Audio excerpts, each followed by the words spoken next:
नमस्कार। स्वागत है आपका न्यूज नशा में। लेकर आया हूं आपका अपना कार्यक्रम। अशोक वानखड़े बोलता है। क्यों बोलता है? क्योंकि कहीं ना कहीं सत्य डोलता है।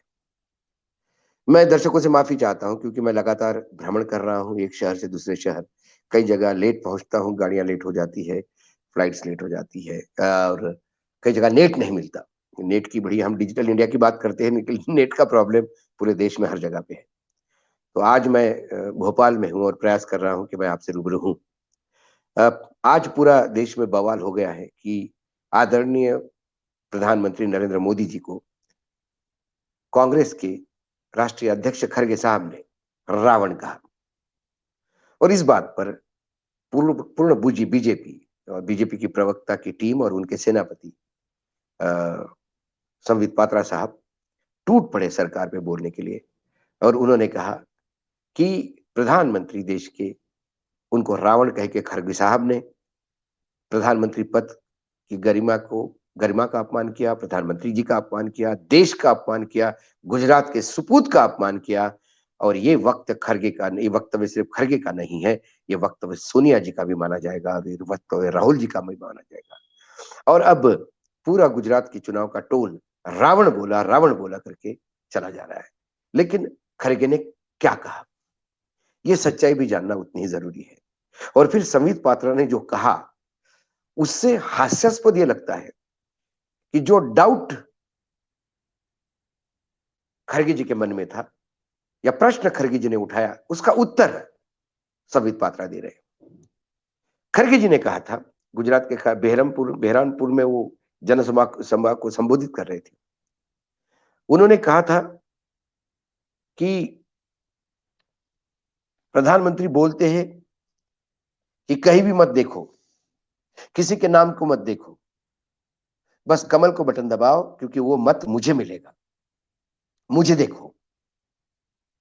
तो उन्होंने कहा कि कारपोरेशन के चुनाव हो, प्रधानमंत्री को देखो, विधानसभा एमएलए के चुनाव हो, प्रधानमंत्री को देखो, एमपी के चुनाव हो, मतलब लोकसभा के चुनाव हो, प्रधानमंत्री को देखो।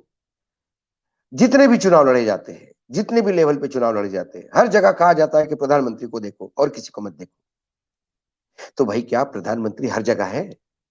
जैसे रावण के चेहरे 10 चेहरे के रावण थे, रावण के 10 मुंह थे, 10 चेहरे थे। तो क्या ऐसे ही 10 जगह, हर जगह रावण के तरह उनके चेहरे हैं? मुझे तो समझ में नहीं आता।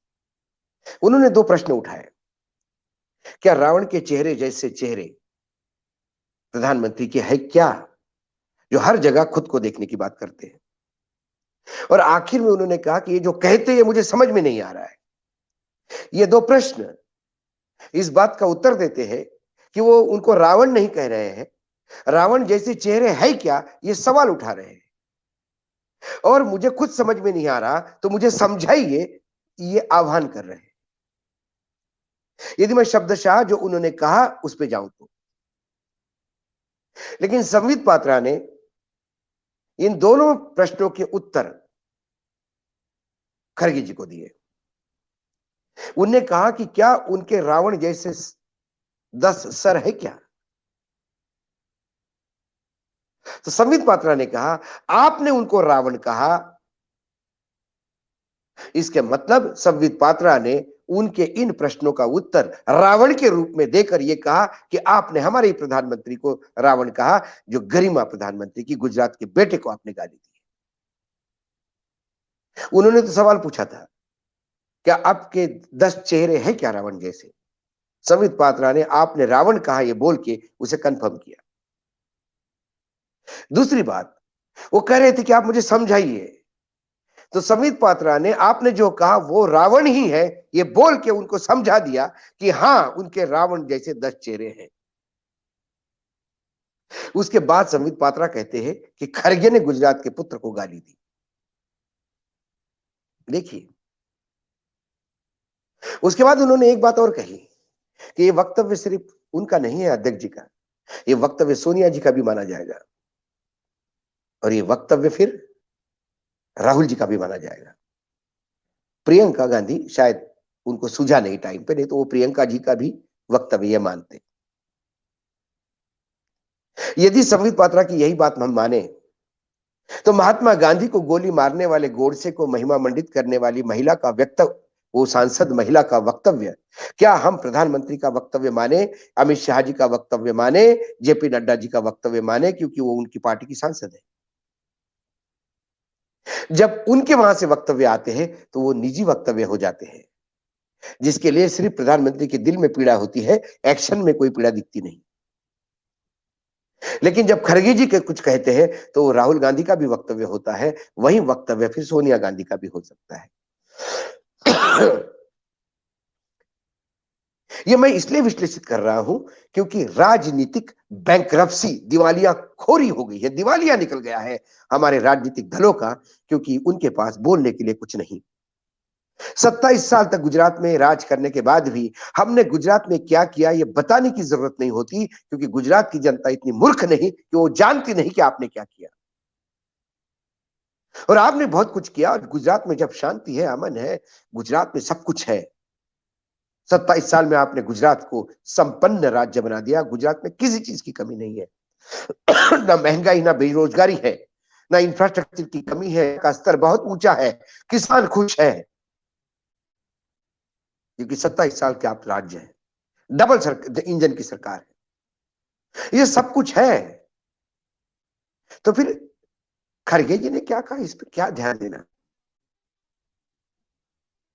क्या फर्क पड़ता है, क्योंकि जनता देखती कि आपने क्या किया। लेकिन असलियत यह है, सच्चाई यह है, क्योंकि आपका सत्य डोल रहा है, इसलिए मैं बोल रहा हूं। जो देश के सामने समस्याएं हैं, वही समस्याएं गुजरात में भी है। कुछ समस्याएं देश से ज्यादा विकराल रूप धारण करे हैं, खासकर शिक्षा को लेकर, स्वास्थ्य को लेकर। ये तमाम सब समस्याओं का हल आप पिछले 27 साल से निकल नहीं पा रहे हैं, क्योंकि आप सिर्फ सत्ता भोग रहे हैं। जब इन समस्याओं को जवाब देने का समय आता है तो फिर आपको खरगे साहब का वो वक्तव्य याद आता है कि उन्होंने पूछा, सवाल पूछा कि क्या आपके रावण जैसे 10 मुंह है, और संबित पात्रा ने उसको कहा कि आपने हमारे प्रधानमंत्री को रावण कहा, इसके मायने हां है। तो गुजरात के यदि सुपुत है नरेंद्र मोदी, तो फिर इन सुपुत का अपमान तो संबित पात्रा ने किया। यदि कल किसी ने यह पूछा कि अशोक वानखड़े नालायक और भ्रष्ट पत्रकार है क्या,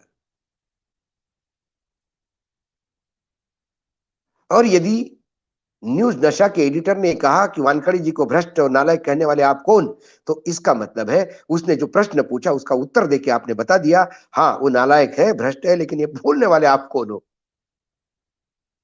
सादी भाषा में। जैसे जैसे मतदान नजदीक आएगा, वैसे वैसे व्यक्तिगत रूप पर हर चीज व्यक्तिगत रूप से लेकर मुझे अपमानित किया, गुजरात को अपमानित किया, यह बताने का प्रयास किया जा रहा है। और यदि नरेंद्र मोदी ही गुजरात है, नरेंद्र मोदी गुजरात की अस्मिता है, नरेंद्र मोदी गुजरात की जनता है, सब कुछ है, तो फिर मोरवी में 135 लोगों की लाशें जो पाई गई, वो भी नरेंद्र मोदी के घर की ही लाशें हैं।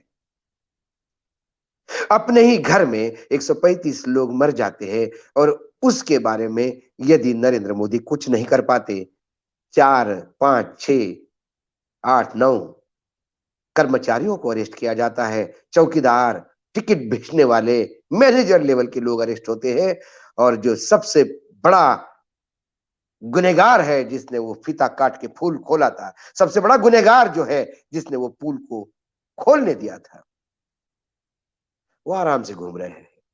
जो नरेंद्र मोदी अपने स्वयं के लोगों को न्याय नहीं दे पा रहे हैं, वो देश को क्या न्याय देंगे। यदि ये सवाल उसी तर्ज में पूछा जाए तो फिर ये सवाल गलत कहां से होगा।